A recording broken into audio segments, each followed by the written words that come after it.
Hello, and welcome back to the Just Love message. With our children and college students back in school, it won't be long before their lives become inundated with tests. Spelling tests, math tests, geography tests, science tests, pre-assessments, post-assessments, EOGs, and final exams. From now until summer 2022, our students will be in a constant cycle of preparing for a test, taking a test, completing a test, and then preparing for another test. And the results of their tests will determine whether they can be promoted to the next stage of their educational pursuits. The measurement of their accomplishments as students, regardless of what all they learn, will be determined by how they score on tests. Now, that's not singular to just grade school and college students. Most individuals who wish to pursue education beyond college will have to take tests to determine if they are suitable for advanced degree programs. And many of those who are able to earn advanced degrees, such as a Juris Doctorate, still have to pass tests, such as the bar exam, in order to put into practice the skills that they have been developing for years in their schooling. Regardless of how much they have learned and how well they have been developed, it is their performance on tests that will determine whether they will be able to qualify for the job. And speaking of jobs, many people, while firmly entrenched in their careers, still have to take tests to determine if they can receive promotions and or pay raises. So tests are pretty much unavoidable from kindergarten to retirement. Now, of course, we could argue that there's too much emphasis placed on tests. But these tests are not contrary to the nature of life. Life itself is filled with tests. Life is filled with struggles and difficulties, stress and distress. And I don't mean the things we bring upon ourselves with poor decision making and wayward behavior. I mean the struggles that God allows which we did not directly cause for ourselves. Those things that come upon us out of nowhere, or those things that we think we are prepared for until they actually hit us. And like students during the school year, we are in a constant cycle of entering into a life test, enduring a life test, coming out of a life test, and then entering into one yet again. From the time that sin and destruction entered the world, mankind has had to endure life's tests. In the Bible, the first time we see that word test is in the book of Genesis, the very first book, in chapter 22. The passage starting with verse 1 reads, "Now it came to pass after these things that God tested Abraham and said to him, Abraham. And he said, Here I am. Then he said, Take now your son, your only son, Isaac, whom you love, and go to the land of Moriah, and offer him there as a burnt offering on one of the mountains of which I shall tell you."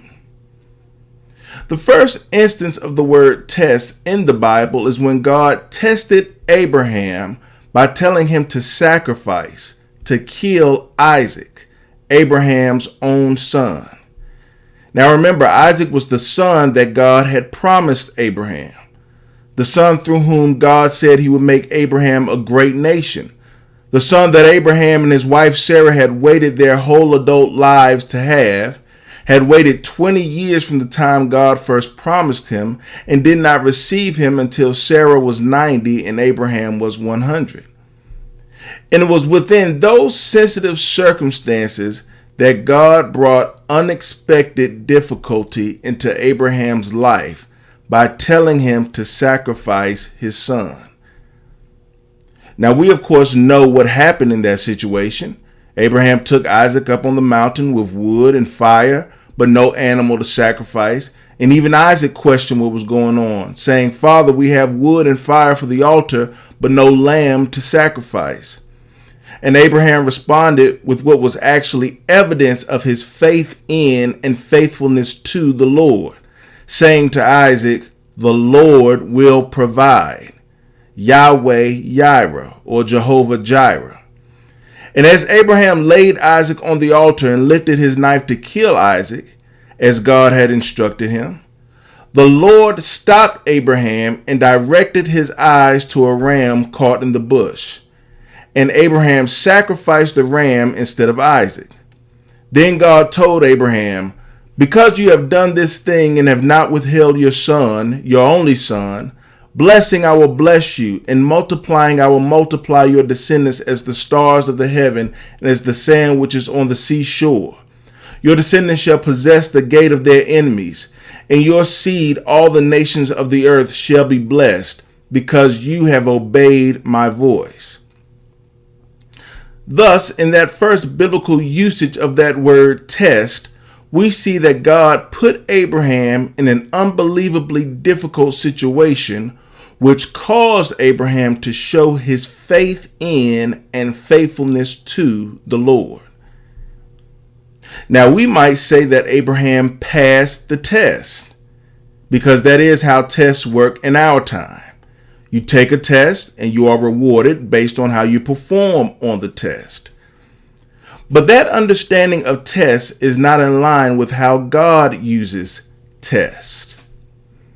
Instead of saying Abraham passed the test, we should understand that Abraham endured the test, because the test was the difficulty that God brought into Abraham's life. And in being tested and enduring the difficulty, Abraham illustrated his commitment and obedience to the Lord, thus proving that he was prepared for what God had already planned for him. But to say that Abraham passed this test implies that God tested Abraham simply to see if he would pass or fail, and was going to reward or deny him based off his performance. And yes, that is how tests work in our time. Tests are used to promote or to deny, to accept or reject, to include or exclude. They provide an opportunity for failure in order to eliminate those who don't make the grade. But God does not desire that anyone fails. That's not the point of his tests. James 1:13 says, "Let no one say when he is tempted, I am tempted by God. For God cannot be tempted by evil, nor does he himself tempt anyone." And what this is saying is, God is not putting us in position to fail. The words test and tempt are actually the same Greek word in the New Testament, but they're translated differently in English based on the context, because we use the word tempt to imply that we are being positioned or encouraged to fail in some moral way, such as being tempted to do wrong. But God will not tempt us to fall short. When God tests us, he is not putting us in position to fail, and he certainly does not want us to fail. That's why 1 Corinthians 10:13 says, "God is faithful, who will not allow you to be tempted beyond what you are able, but with the temptation will also make the way of escape, that you may be able to bear it." This means that when God allows tests, it's not to see us fall short. In fact, he is there to help us in our test in order to keep us from falling short. The tests that God brings upon our lives are not for grades. He's not looking to see who to accept and who to reject, who to promote and who to deny. Rather, God uses tests to measure and reveal our strength in him. He uses tests to show us the areas in which we must become stronger, and then to provide the ability to become stronger. And the point of all that is for us to have the strength in him to do what he has called us to do. Psalm 11:5, "The Lord tests the righteous, Proverbs 17:3, the refining pot is for silver and the furnace for gold, but the Lord tests the hearts. The test of life purifies us, just as fire purifies gold and silver, so that we may be of full value to the work of the Lord. He tests us, his people, to prepare us for the work that he has called us to. Paul spoke to that point in 2 Corinthians chapter 1. Starting with verse 8, he wrote, "For we do not want you to be ignorant, brethren, of our trouble which came to us in Asia, that we were burdened beyond measure, above strength, so that we despised even of life. Yes, we had the sentence of death in ourselves." That was the test that they endured. They were burdened to the point where they felt like they were ready to die. But then Paul tells us why they were tested so greatly. He says, "So that we should not trust in ourselves, but in God who raises the dead, who delivered us from so great a death and does deliver us, in whom we trust that he will still deliver us." Paul was saying that the point of the test was so that they would learn to fully depend on God to protect and keep them, and to not foolishly think that they could take care of themselves. Then back starting with verse 4, Paul tells us the value of this lesson for their particular calling. He says, "God comforts us in all our tribulation, that we may be able to comfort those who are in any trouble with the comfort with which we ourselves are comforted by God." The value was that they could take the comfort they received from God and in turn comfort those who were also enduring trials. Paul is saying God tested us, his people, so that we could grow stronger in him and so that we would be strong enough to be able to help others. So the point of the tests we endure are not for us to pass or fail. God is not trying to decide who to promote and who to deny. The point of God's test is to measure and reveal our strength in him, to make us stronger where we are weak, and to thus empower us to accomplish the task he gives us. God tests us to prepare us for our calling. In the Gospel of Matthew, there are two very similar, very popular stories about Jesus and his disciples out on a boat in the Sea of Galilee. These stories, found in chapters 8 and 14, demonstrate God's testing of his people and the fact that he's not looking to grade us, but rather to prepare us. In Matthew chapter 8, starting with verse 23, we see that Jesus and his disciples got into a boat to cross the Sea of Galilee to go minister in some cities in the region of Decapolis. Verses 24 and 25 read, "And suddenly a great tempest arose on the sea, so that the boat was covered with waves, but he was asleep. Then his disciples came to him and awoke him, saying, 'Lord, save us, we are perishing.'" So we see that the test they were met with was a storm out on the sea. But while they were struggling to stay afloat and not drown, Jesus was laid back asleep. Now we can almost hear the horror in the words of the disciples when they looked down and saw that Jesus was asleep. In fact, Mark 4:38, where this incident is also recorded, elaborates on their commentary and quotes them as saying, "Teacher, do you not care that we are perishing?" And remember, several of these men were career fishermen who grew up and worked right there on that very Sea of Galilee. They would have had experience in rough conditions out in that body of water, but this situation was more than they were prepared for.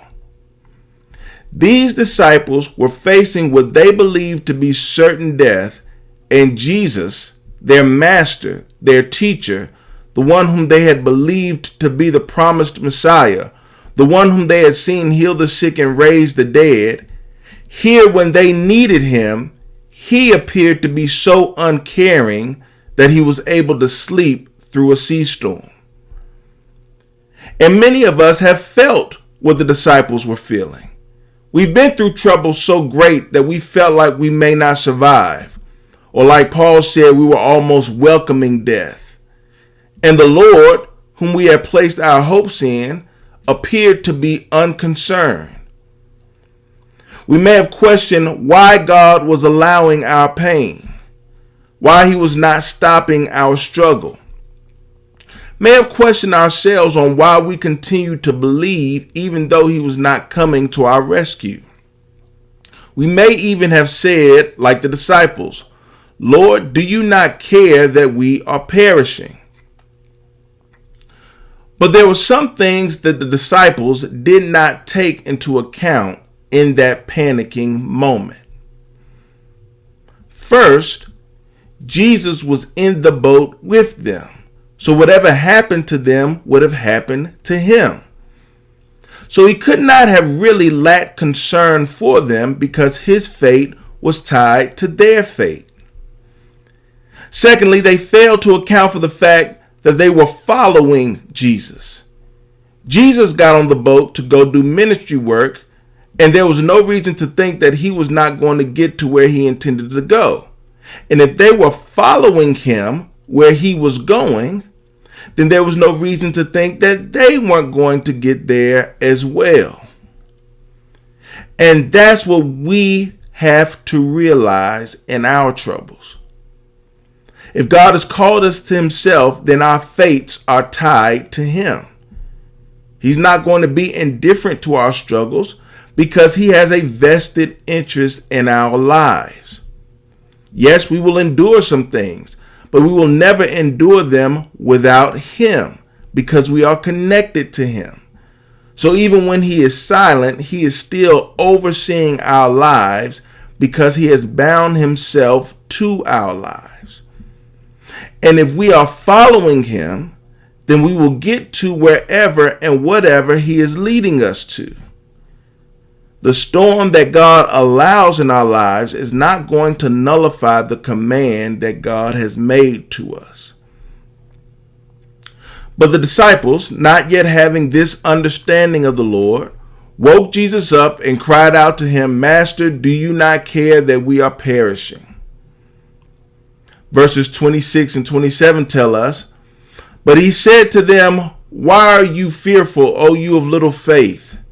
Then he arose and rebuked the winds and the sea, and there was a great calm. So the men marveled, saying, Who can this be, that even the winds and the sea obey him?" And that's the main thing we learn from God's test. We learn who he really is. We learn that he's the God over all creation, and everything bows down to him and obeys his word. Even when the enemy wants to do us harm, he can only do what God allows, and it can only last as long as God permits. We learn that God has the power to turn our situation around with just a word, in our struggle in the blink of an eye. And in due time, he will do so because he is the Lord, our God. Now look back at verse 26 and see again how Jesus responded to them. "Why are you fearful, O you of little faith?" In saying that, he revealed to them what their weakness was. Their faith was too small.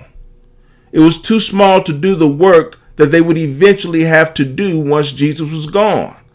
And they needed more faith in his power than they had at that moment. So Jesus revealed to them, "You're scared of this storm because you don't yet trust my love for you and my power over your situation. But you're going to be seeing a whole lot of storms in the work that I'm requiring of you. And your little faith is going to have to become big faith." But notice, he didn't tell them, "You failed." He didn't say, "You're denied, you're excluded because of how you performed on this test." No, that's not the purpose of God's tests. The goal was to reveal to them their strengths and weaknesses and position them to get stronger. And then we fast forward to 6 chapters later in chapter 14. And there we see that the disciples are again out on a boat on the Sea of Galilee. Now this time they were out there without Jesus, because this situation immediately followed the feeding of the 5,000 men plus women and children. So verse 22 of chapter 14 tells us that after Jesus fed the people, he put the disciples in a boat and told them to cross over the sea to their next destination. And he was going to stay behind and dismiss the people and then meet the disciples on the other side. Now, the reason Jesus stayed behind by himself was because he was actually in mourning over the beheading of John the Baptist, and he wanted to pray by himself, which is what he was doing before the crowd found him in the first place. But now, having preached and healed and fed, he needed some alone time. So he, having sent the people away, went up on a mountain to pray. Meanwhile, according to verse 24, the disciples were stuck in the middle of the sea, far from land, with wind picking up and the waves tossing them about. Now, this is similar to their previous situation. They were being tested in a way similar to how they had been tested in chapter 8. There are a few differences, though. In chapter 8, Jesus was physically on board with them. Here, he is not. He is with them spiritually, so to speak, because they are going where he sent them. They are being obedient to his call. But he's not there for them to physically reach out to. And the lesson there for us is, though we cannot reach out and grab the Lord in a time of trouble, if we are going where he sent us, doing what he has told us to do, obeying his commands, then he is still with us. He is still present with us, and he is an ever-present help in the time of trouble, whether we see him in the boat or not. Now, another difference between chapter 14's boat trip and chapter 8's boat trip is the nature of the storm. In chapter 8, it was a full-on storm that these experienced sailors could not handle. Here we just see that the winds and waves are kicking up. This storm is a little bit easier to manage than the previous storm. No, it's not a pleasant situation, but it's not quite as dire. And this is proof of the fact that God does not allow more than we can bear.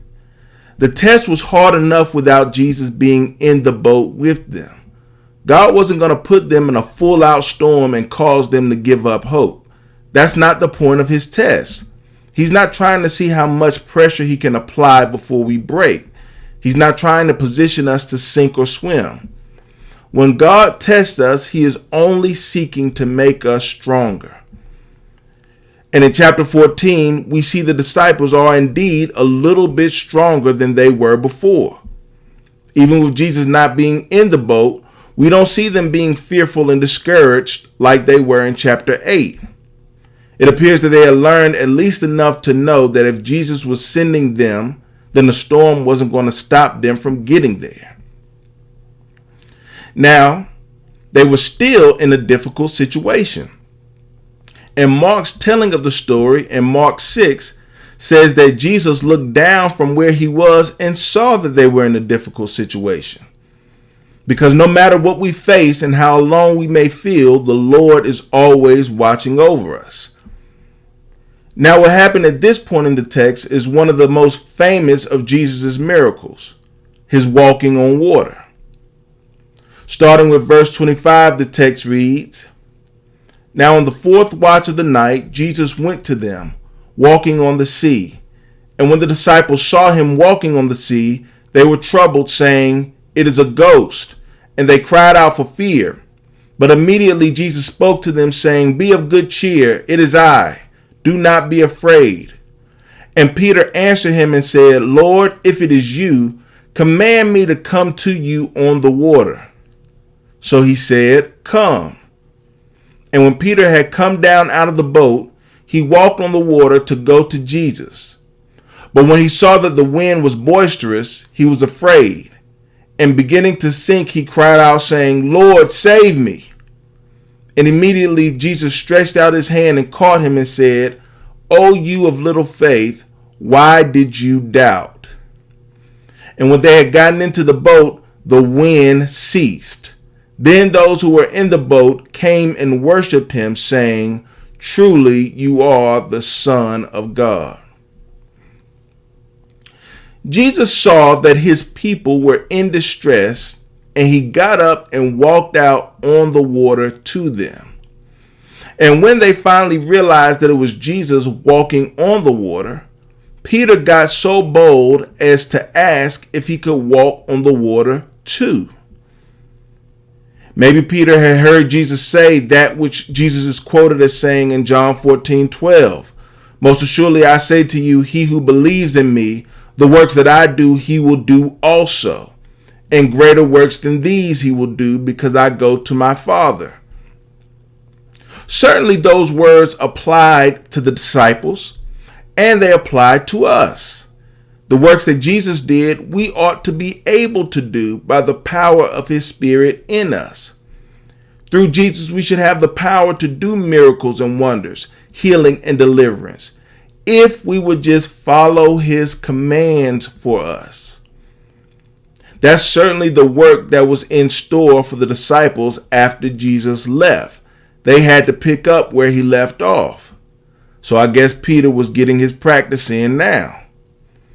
So he got up out of the boat and began to walk to Jesus. But when he took his focus off Jesus and began to be concerned with the winds and the waves, he started to sink.